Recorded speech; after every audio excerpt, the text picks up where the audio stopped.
what does a futurist do, right? And how is that different than the conventional, senior managers always been asked to think, hey, have a look at the future and have a look at what's in the corner, right? So help us to understand in terms of the role, like, is that any different, or is it just kind of a new lexicon that's been put in the management literature?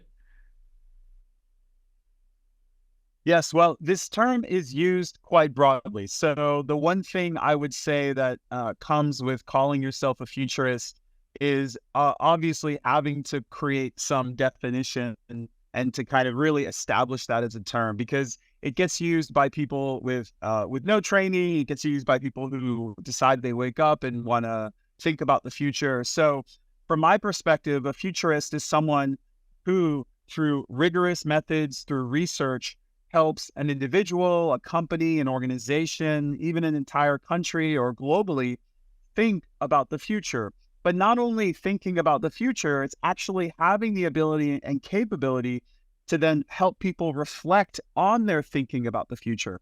So it does require everything from sociological analysis to economics to a bit of psychology, because really a lot of what we're after is trying to bring out those assumptions, to surface those mental models and blind spots, to really create a space to think about the future in more critical and creative ways. And so a lot of it has to do with asking questions. A lot of it has to do with trying to look at things from a different point of view.